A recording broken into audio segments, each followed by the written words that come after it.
भूर्भुवः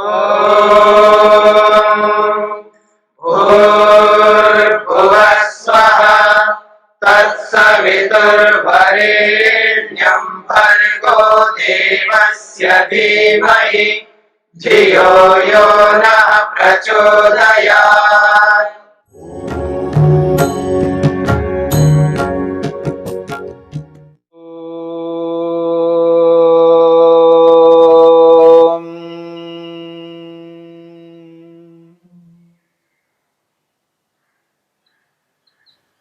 नियम के अंतर्गत हमने शौच को लेकर के विचार किया। नियम का दूसरा विभाग है संतोष। जब तक मनुष्य संतोष को नहीं समझता है तब तक व्यक्ति अपने लक्ष्य को आगे नहीं बढ़ा सकता, और लक्ष्य को आगे बढ़ाते हुए लक्ष्य तक पहुंच नहीं सकता। लक्ष्य तक पहुंच करके लक्ष्य को हस्तगत नहीं कर पाएगा। जिस प्रकार से शौच की अत्यंत आवश्यकता है, हमारे जीवन में शुद्धि की आवश्यकता है। बिना शुद्ध हुए लक्ष्य पूर्ण नहीं हो सकता। ठीक इसी प्रकार संतोष का पालन किए बिना लक्ष्य पूर्ण नहीं हो सकता। और मनुष्य अपने आप को संतुष्ट नहीं कर पा रहा है, संतोष का पालन नहीं कर पा रहा है, हताश निराश रहता है व्यक्ति। संतोष किसे कहते हैं, इस बात को समझने का प्रयत्न करना। संतोष का अभिप्राय क्या है?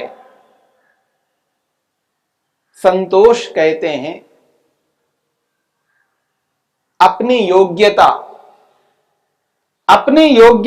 और अपने अधिकार को ध्यान में रखते हुए, अपनी योग्यता अपने अधिकार को ध्यान में रखते हुए, अपनी शक्ति के अनुरूप, अपने सामर्थ्य के अनुरूप, अपने ज्ञान विज्ञान के अनुरूप, अपने पास उपलब्ध साधनों के अनुरूप पूर्ण पुरुषार्थ करने के उपरांत जो सफलता मिलती है, जो उपलब्धि मिलती है, जो फल प्राप्त होता है, उसमें खुश रहना, उसमें प्रसन्न रहना, इसी का नाम संतोष है। मनुष्य उसमें खुश नहीं रहता है, उसमें प्रसन्न नहीं रहता है। अपनी योग्यता के अनुरूप, अपने अधिकार के अनुरूप, अपनी शक्ति, अपने बल सामर्थ्य के अनुरूप, अपने ज्ञान विज्ञान और अपने पास उपलब्ध साधनों के अनुरूप मेहनत पुरुषार्थ नहीं कर पाता है। योग्यता के अनुरूप पुरुषार्थ नहीं है, सामर्थ्य के अनुरूप, बल के अनुरूप, ज्ञान विज्ञान के अनुरूप, उपलब्ध साधनों के अनुरूप पुरुषार्थ नहीं है, पर उससे अधिक उपलब्धि को, उससे अधिक फल को चाहता है। जब नहीं मिलता है व्यक्ति हताश होता है, निराश होता है और हाय हाय करने लगता है, असंतुष्ट रहता है। संतोष नहीं है जीवन में।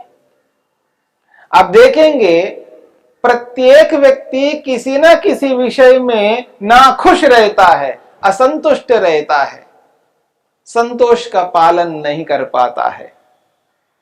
व्यक्ति समझ ही नहीं पाता है कि मेरी योग्यता कितनी है, मैं अपनी योग्यता के अनुसार ही तो उपलब्धि को पा सकता हूं। जितना अधिकार मेरे पास है उस अधिकार के अनुरूप ही तो उपलब्धि को पा सकता हूं। जितनी शक्ति बल है मुझ में उसके अनुरूप ही तो प्राप्त कर सकता हूं। जितना ज्ञान विज्ञान मेरे पास है उनके अनुरूप ही मेरे को उपलब्धि मिलेगी। जितने साधनों को अपना करके मैंने उद्यम मेहनत पुरुषार्थ किया उसके अनुसार ही मेरे को वो प्रतिफल प्राप्त होगा। पर व्यक्ति अधिक प्रतिफल चाहता है, योग्यता से अधिक, ज्ञान विज्ञान से अधिक, अधिकार से अधिक, शक्ति से भी अधिक फल जब व्यक्ति चाहने लगता है, तब नाखुशी रहती है जीवन में, असंतोष रहता है, संतोष कभी नहीं रह सकता। व्यक्ति ये एहसास नहीं कर पा रहा है, व्यक्ति ये देख नहीं पा रहा है कि मेरी योग्यता कितनी है, उसके अनुरूप मेरे को ये प्रतिफल मिल रहा है, उसी में खुश रहना है, प्रसन्न रहना है, इस बात को नहीं समझ पाता है।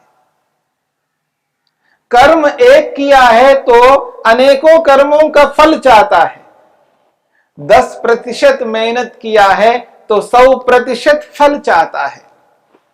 पता नहीं कैसे कैसे विचारों को अपने जीवन में धारण करके चलता है, कैसी कैसी विचारधारा रखने लगता है व्यक्ति। ये जो नाखुश रहना है, असंतोष को जीवन में स्थान देना है, ये अत्यंत घातक है।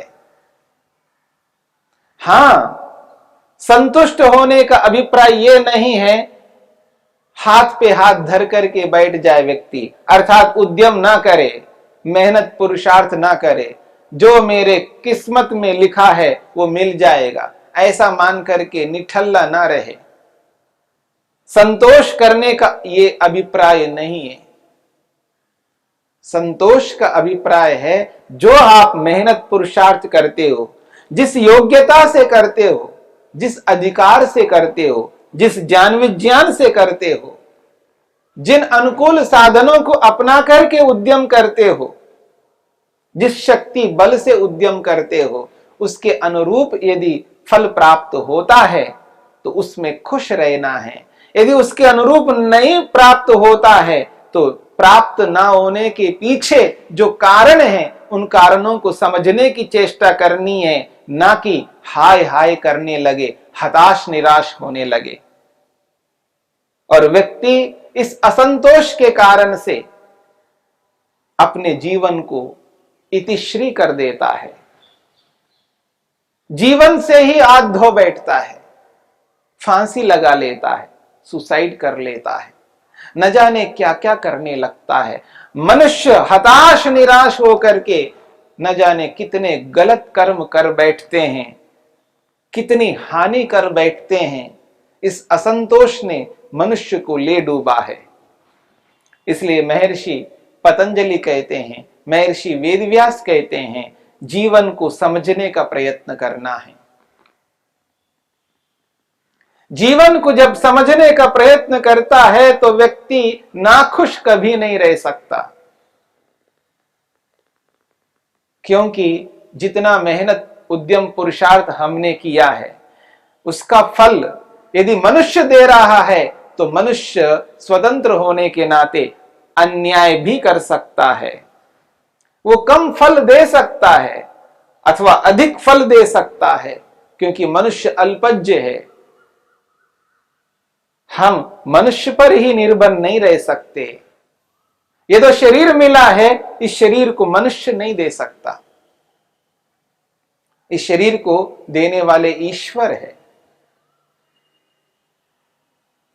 जो भी हमें योनि प्राप्त होती है, इस योनि को देने वाले मनुष्य नहीं होते हैं, वो ईश्वर होता है, ईश्वर अधीन है। इसलिए इसकी चिंता नहीं करना यदि कोई मनुष्य आपकी योग्यता के अनुरूप फल नहीं देता है तो समझ लेना कि वहां पर ईश्वर न्यायकारी के रूप में बैठा हुआ है, ईश्वर अवश्य फल देगा। इतना तो हमें धैर्य रखना होगा, ईश्वर पर पूर्ण श्रद्धा रखनी होगी, क्योंकि इस संपूर्ण ब्रह्मांड को बनाने वाले ईश्वर है, हमें योनियों को प्रदान करने वाले ईश्वर है। मनुष्य पशु पक्षी आदि बनाने वाले ईश्वर है।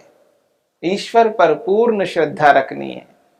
हां, मनुष्य से गलती हो सकती है, मनुष्य से अन्याय हो सकता है, मनुष्य हमें पक्षपात करके हमें सुख से वंचित कर सकता है। जहां तक हो सके न्याय से युक्त होकर के हम इस अन्याय को ना होने के लिए प्रयत्न करेंगे, उद्यम करेंगे, रोकने का प्रयास करेंगे, पर हम पूर्ण रूप से नहीं रोक सकते। स्वतंत्र व्यक्ति को हम हाथ पकड़ करके नहीं रोक सकते, वो हम पर अन्याय कर सकता है। जहां तक हो सके न्यायपूर्ण आचरण करते हुए उसको बदलने का प्रयत्न करेंगे, लेकिन अधिकार अपने हाथ में नहीं ले सकते। दूसरे के अधिकार को अपने हाथ में लेकर के व्यवस्था को बिगाड़ नहीं कर सकते। इसलिए हमें व्यवस्थापकों पर विश्वास रखना है, और मनुष्य रूपी व्यवस्थापक यदि हमारी व्यवस्था नहीं करता है किसी कारण से, तो हमें ईश्वर पर भरोसा रखना है। ईश्वर न्यायकारी है, कभी हम पर अन्याय नहीं करेगा। जो जो फल मनुष्य ने हमें प्रदान नहीं किया, मनुष्य ने हमको नहीं दिया, हम पर मनुष्य ने अन्याय किया, तो ईश्वर न्याय अवश्य करेगा। इसलिए कभी हताश निराश नहीं होना है।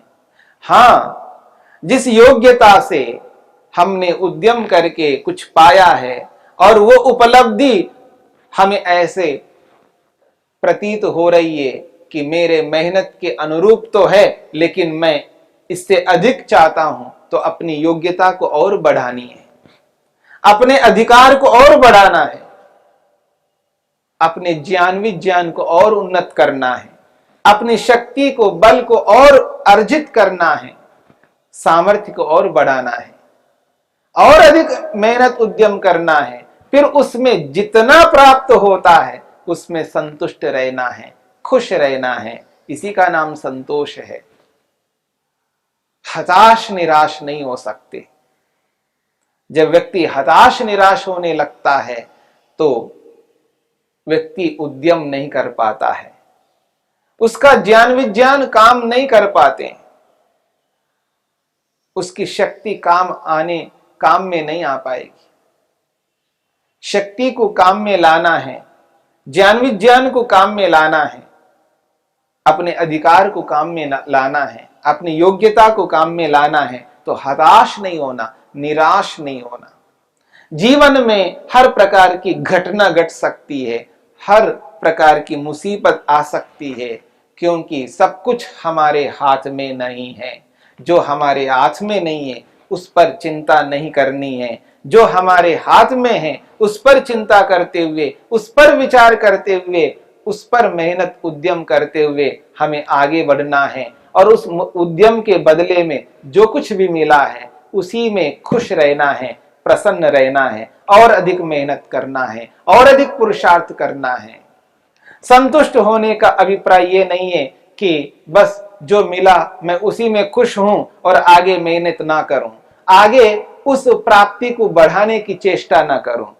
उस प्राप्ति को बढ़ाने की चेष्टा करनी है, पर नियम पूर्वक करना है। अधिकार को, दूसरे के अधिकार को अपने हाथ में लेकर के नहीं करना।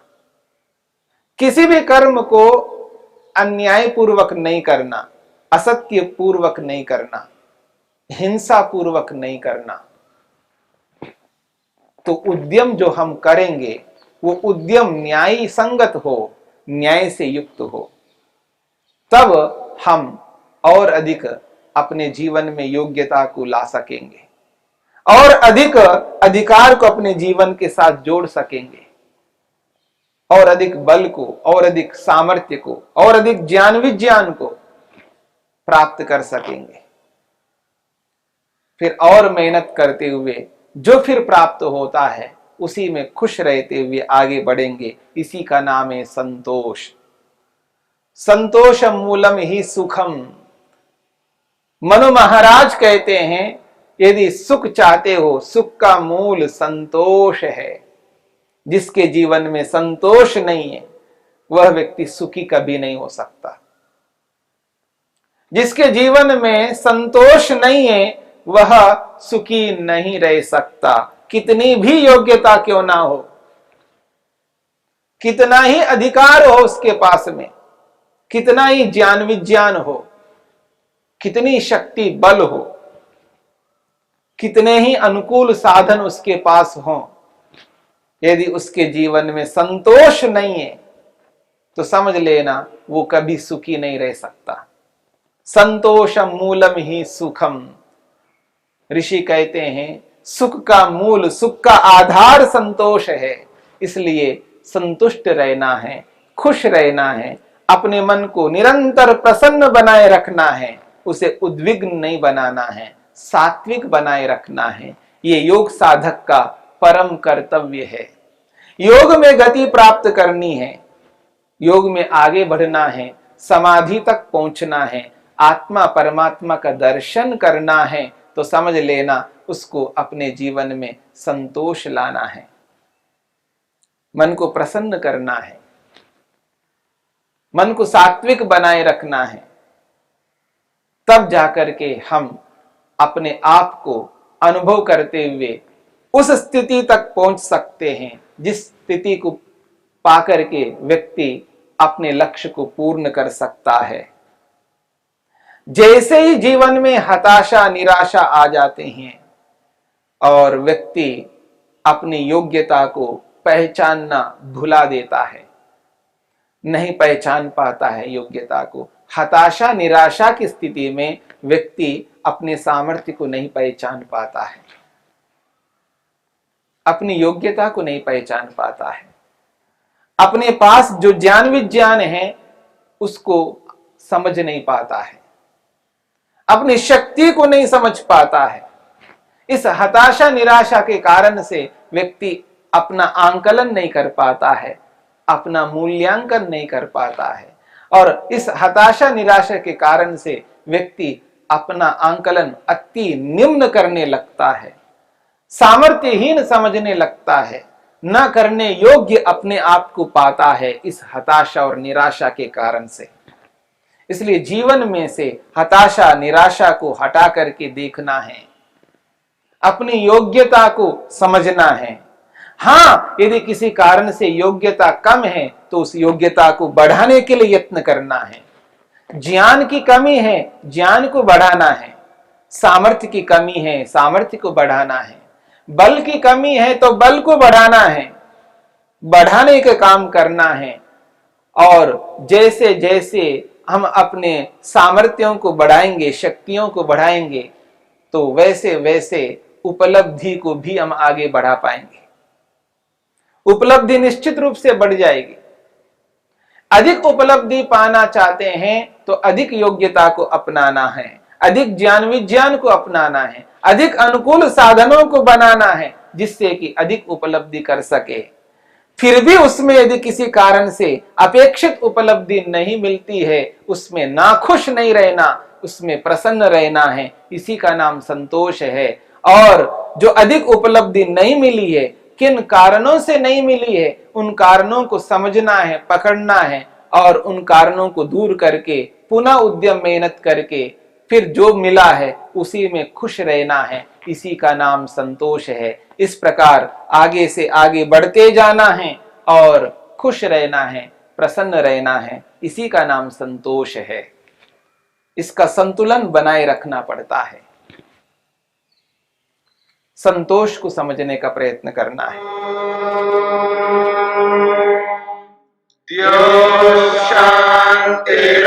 शांतिरंतरिक्षं शांति पृथिवी शांतिरापः शांतिरोषधयः शांतिः वनस्पतयः शांतिर्विश्वे देवाः शांतिर्ब्रह्म शांति सर्वं शांति शांतिरेव शांति क्षमा शांतिरेधि। ओम शांति शांति शांति।